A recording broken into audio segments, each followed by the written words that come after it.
You probably can't afford to buy the house you grew up in. That's not a personal failure. That's a system that was broken in 2008 and fixed for the wrong people. The federal government would put up to $700 billion taxpayer dollars on the line. 9 million American families lost their homes that year. The banks that caused it were back to record profits within a few years, but the houses never came back.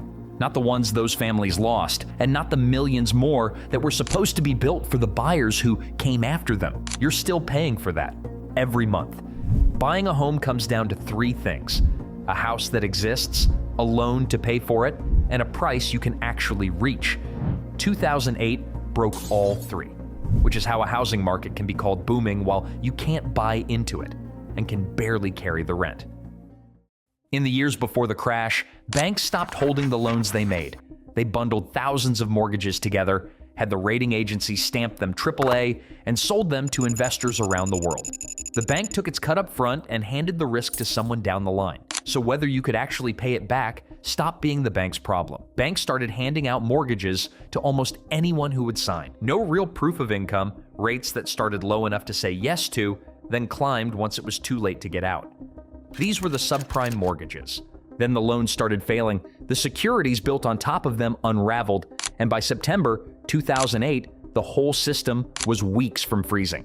Congress passed a $700 billion rescue for the banks. The government's argument was simple: the banks were too big to fail. Letting them collapse would take the rest of the economy down with them. The decline in the housing market set off a domino effect across our economy. So Washington didn't let them collapse. And it worked. The banks recovered. Credit started flowing. The Dow came back. The headlines said the crisis was over. But the market and you turned out to be 2 different things. Washington saved the banks that financed the houses. It never saved the companies that built them. On the charts, the recovery looked complete. But charts don't show where you live, because the crash destroyed something no rescue was ever aimed at: the country's ability to build a house in the first place. In 2005, America broke ground on about 1.7 million single-family homes. By 2009, that had collapsed by more than 70%.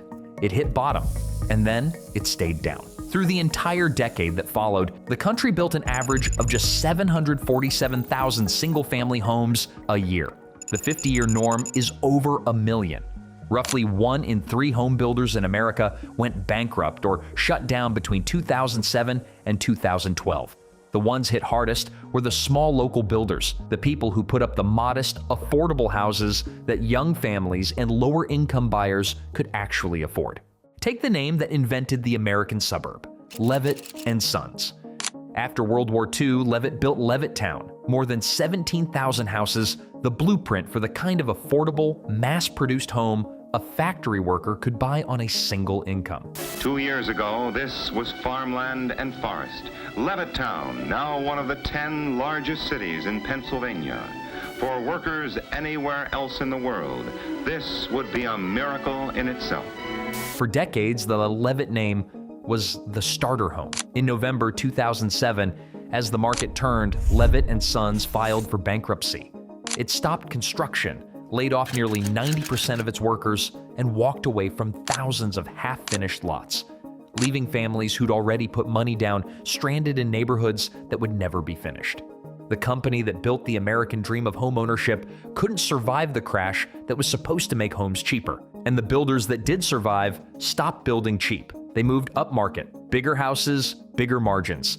The small first-rung house was 40% of everything America built in the 1980s. By 2019, it was 7%. Today, America is short somewhere around 4 to 5 million homes just to balance the market. The homes that 2008 stopped from ever being built, closer to 10 million. That's more than double what it would take to fix the shortage, simply missing. And the 9 million families who'd already lost their homes were now trying to buy back into a market with far less to offer them, fewer houses to choose from, and a loan far harder to get. Now, you might be wondering where the help was for the people who actually lost everything. It came. It just didn't work. The government's rescue for homeowners, the Home Affordable Modification Program, a plan meant to rework people's loans before they lost the house, reached fewer than half the families it promised. And the damage turned out to be permanent. By 2016, 3 out of 4 families who lost a home to the 2008 crash still hadn't bought another one. So the people who caused the crash got rescued. The people who lost their homes mostly did not. But at least the ones responsible went to prison, right? One person did. His name was Kareem Sarah-Geldin, a mid-level trader at Credit Suisse, sentenced to 30 months for hiding losses on mortgage investments. Not a CEO, not the architect of any of it. Just the one prosecutors could build a clean case around. In the savings and loan crisis 2 decades earlier, a scandal a fraction of the size, more than 800 bankers were convicted. After 2008, 1. So that's the first lock. 10 million homes that were never built, more than twice today's entire shortage. The second lock decides who gets to buy a house, the loan. To make sure 2008 never happened again, lending standards snapped shut, and they've stayed shut ever since. Think of a mortgage as a line. Below a certain credit score, the door simply doesn't open. After 2008, that line jumped. The score that 90% of borrowers now have to clear rose by 55 points up to around 765. 55 points sounds small until you see where the average American actually stands. Today, the typical American adult has a credit score around 715, 50 points beneath that line. Most of the country now scores below the bar that nearly every approved mortgage has to clear. And below that line, the credit dried up. Lending to those borrowers fell from more than $650 billion a year to under $150 billion. Not all mortgage lending, only the part that ever reached people starting out. For every $4 of credit that once went to first-time and lower-income buyers, less than 1 reaches them today. If your parents bought their first house young on a modest income, the loan that made it possible no longer exists. So far, a house that barely exists and a loan that's no longer written for people like you. Clear both, find the house, hit the score, and the third lock is still waiting. It's the cruelest of the 3, the price. After 2008, the Federal Reserve dropped interest rates to almost 0 and held them there for nearly a decade, flooding the economy with cheap money to keep it moving. But with almost no new houses being built, all that money had nowhere to go. It didn't build new homes. It bid up the ones that already existed. Since the year 2000, adjusted for inflation, home prices are up 82%. Wages, adjusted for that same inflation, are up just 12%. That math doesn't close. And the cheap money didn't only come from the Fed, it came from Wall Street. Investment firms and private equity raised billions and aimed it straight at the cheap end of the market, the exact houses a first-time buyer needs. In the first quarter of 2024, investors bought a record 26% of the lowest-priced homes sold in America. More than 1 in 4 starter homes, bought by a fund, not a family. The market didn't recover. It changed hands. So here's what all of that adds up to in your life. In 2000, the typical American home cost about 3 times a year's income. By 2022, at the height of the pandemic market, it hit a record. Since then, it has come back down to around 5. Down in this market still means almost double what it was in 2000. To get a sense of how broken that is, in the early 1980s, the typical American bought their first home at around 29.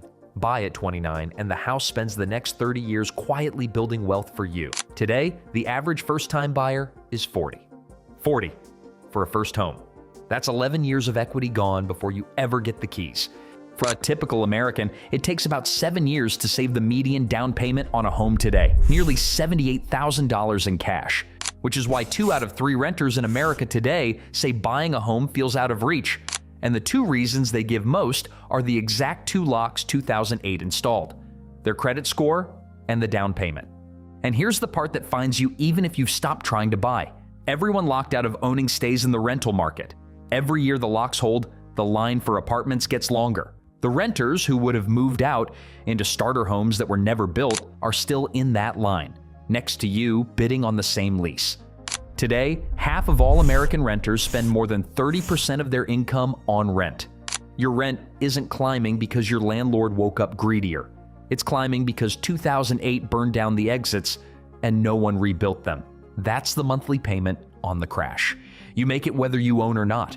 To see where this ends, look at where it started. Behind that 70% collapse in construction were the people who built the houses. Tom Metzger was one of them. a carpenter in Seminole County, Florida, a widower raising 2 teenagers on whatever work his hands could find.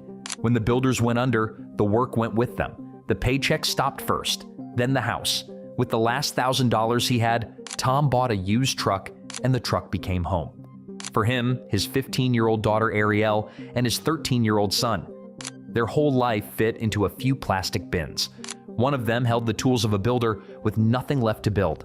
They washed up for school and gas station bathrooms and did their homework at the public library because the library had light. When a reporter asked Ariel what living in the truck was like, she said, "It's an adventure." She was 15. In her school district alone, more than 1,100 students were homeless. The Metzgers were the first kind of casualty, a family that had a home and lost it. There's another kind, a family that can't get one in the first place. Same machine, different end of it. And the machine never stopped. Today, by conservative estimates, more than 1 million Americans live in cars, vans, and RVs. In 2024, the Supreme Court ruled that cities can fine people for sleeping outside, including in their cars. Since then, more than 200 such laws have passed. $50, $100, a tow. The country that never rebuilt the houses is now ticketing the people sleeping in what's left of them. A crash is supposed to reset prices. The 2008 subprime collapse reset who gets to own. Not how much a house costs, who gets to have one at all. Today, about 65% of Americans own the place they live, the same share as the late 1970s, but 65% is the average. For Americans under 35, it's about 38%, barely more than a third. Half a century chasing the same dream, and the country is further from it now than when the chase started. In 2012, President Obama stood in front of the country and said every dollar had been paid back with interest. We also made sure that all the help that we provided those banks was paid back, every single dime, with interest. That was true. But the shadow of what those banks did, the average American still pays for today. It just changed shape into the rent that climbs every year, into the down payment you can't quite finish saving, into the number on every listing that just doesn't work. You didn't cause the crisis. You inherited the shortage, and you're still paying for it. Every month. If you'd never put these facts together before, that's the whole point of Uncounted. Subscribe to see more.